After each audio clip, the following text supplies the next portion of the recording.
Hujambo mtazamaji wa Zone Media, ni kukaribishe sana ili tuweze kujuzana taarifa zote ambazo zinajiri katika uga wa kimataifa.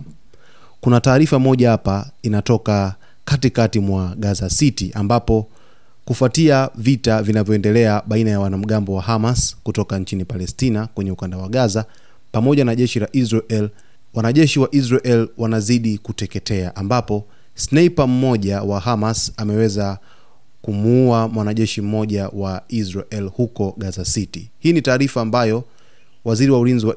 Israel Katz imemchoma sana. Taarifa inasema kwamba askari mmoja wa Israel ambaye anaitwa Chalau Shimon Demalsh mwenye umri wa miaka 21 na kutoka Beersheba aliuawa siku ya Jumatano baada ya kushambuliwa na sniper wa Hamas akiwa kwenye posta la ulinzi katika kambi ya jeshi huko Gaza City, IDF imetangaza siku ya hii leo Alhamis. Waziri wa ulinzi wa Israel Katz ameonyesha kuumizwa sana na kutuma ujumbe wake kwa mtandao wa X kutoa rambirambi kwa familia ya askari huyo, akisema Israel inathamini ujasiri wake. Wapendwa wake wanasema alikuwa jasiri, mkarimu na daima akijiandaa kuwa wa kwanza kwenye mstari wa mbele. Kifo chake kimeongeza idadi ya wanajeshi waliopoteza maisha katika shambulio jipya la Gaza City kuwa wawili, huku Israel ikisema idadi ya vifo vyake kwa ujumla katika vita dhidi ya Hamas na mipakani mwa Gaza ni 471, ikiwemo polisi na wafanyakazi wa kiraia wa Wizara ya Ulinzi. Kwa upande wa raia wa Gaza, shambulio la anga la Israel kwenye nyumba moja lilisababisha vifo vya angalau watu 11, ikiwa ni pamoja na watoto. Msemaji wa ulinzi wa kiraia wa Gaza aliliambia shirika la habari la AFP idadi hii haiwezi kuthibitishwa kwa uhuru. Israel inasema kwamba katika siku moja iliyopita jeshi la anga la Israel limeshambulia zaidi ya malengo 170 huko Gaza, likilenga wanamgambo,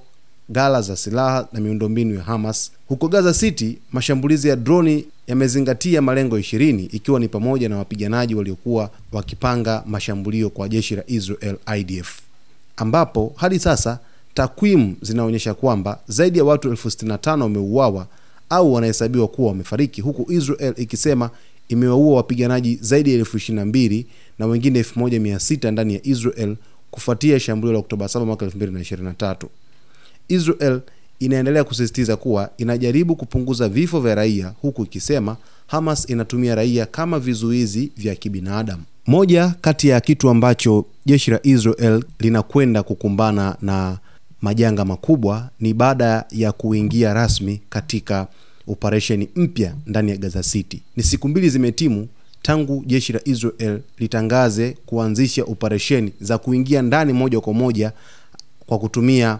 majeshi ya ardhini kwenye Gaza City kuwasaka wanamgambo wa Hamas, ikilenga kuwasambaratisha kabisa na kuweza kutafuta mateka wao kwa nguvu ili kuweza kuwanasa. Sasa basi, hali hii inaashiria wasiwasi mkubwa kabisa, kwa sababu huyu ni mwanajeshi wa pili sasa anauawa, na inaonekana kwamba katika Gaza City ndiko ambako Hamas wana makao yake mengi huko ya kambi za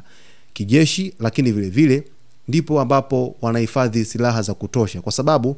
taarifa hii inaeleza wazi kwamba sniper mmoja wa Hamas ambaye alimlenga direct, yani moja kwa moja mwanajeshi huyu ambaye ameuawa aliyefahamika kwa jina la Chalau Shimon Demalsh, ambaye ameuawa na sniper wa Hamas. Sasa huku kumbe Israel ikizidi kuendeleza operesheni zake katika Gaza City, lakini Hamas nao wako kazini kwa ajili ya kuweza kupambana na Israel, na mapigano yameripotiwa kuwa ni makubwa sana katikati mwa Gaza City baada tu ya Israel kutangaza rasmi kwamba sasa operesheni zake zinalenga zaidi kuingia katikati mwa Gaza City ili kuwatafuta Hamas. Kabla ya Israel haijaweza kuingia Gaza City moja kwa moja kwa kutumia majeshi ya ardhini, iliweza kutoa matangazo mengi kwa njia ya Kiarabu, lakini vile vile matangazo hayo yaliambatana hadi urushwaji wa vipeperushi katika maeneo ya vitongoji mwa Gaza City kwamba maeneo hayo yanayodhaniwa kuwa ni makazi ya Hamas, raia waweze kuhama haraka iwezekanavyo na kuondoka katikati mwa Gaza City kwa ajili ya kupisha operesheni kubwa ya Israel. Na operesheni hii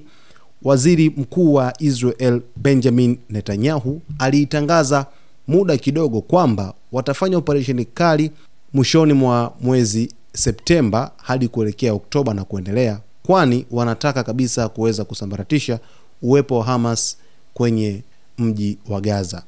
huku jumuiya za kimataifa zikizidi kushinikiza Israel kuacha mashambulizi yake, lakini ndio kwanza wanazidi kuendeleza kampeni yao na kuweza kutia pressure zaidi kwenye mashambulizi katika ukanda wa Gaza, huku sasa hivi Israel operesheni zake zikiwa zimeshamiri zaidi katikati mwa Gaza City. Kufuatia kuwindwa kwa wanajeshi wa Israel na kuweza kuuawa na wanamgambo wa Hamas,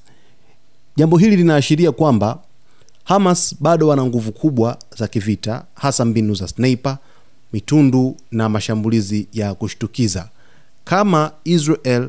wanazidisha mashambulizi katika ukanda wa Gaza City, kumbe sasa nao Hamas wako pale kwa ajili ya kuweza kujibu mashambulizi kwa kasi zaidi. Ndio maana Israel inafanya pia mashambulizi ya anga kwa ajili ya kuweza kuteketeza magala ya silaha za Hamas kwa mujibu wa taarifa zao zinavyoeleza, lakini vile vile wanaamini katika maeneo hayo ndipo ambapo wale mateka ambao wanashikiliwa mpaka hivi sasa walipo. Wanaamini maeneo ya underground places, yani kwenye mahandaki huko chini kabisa kwenye madank, ndiko ambako kuna mateka hao takribani 48 ambao wanashikiliwa na Hamas, huku mateka 20 wakidhaniwa kwamba wako hai mpaka hivi sasa. Uhalisia ndani ya Gaza City ni kwamba mapambano katika Gaza City kwa hivi sasa ni makali mno. Yani hata raia ambao wamesalia katika Gaza City watakuwa wanashuhudia kile ambacho kinaendelea, kwa sababu misururu ya raia sasa hivi inaonekana moja kwa moja ikitoka Gaza City kuja mpaka mji wa Al-Nusairat, kuja huku chini kabisa pia katika miji mingine ambayo wanatakiwa kuweza kuhamia huku jeshi la Israel likiita kwamba maeneo hayo ni salama zaidi kuliko vile ambavyo walikuwa kingangania kubaki katika maeneo ya Gaza City. Israel mara kadhaa sasa hivi inafanya mashambulizi ya ardhini, yani kurushiana risasi ana kwa ana, lakini vile vile bado wanashambulia kwa kutumia ndege, lakini vile vile kurusha hata drone katika maeneo kadhaa katikati mwa Gaza City.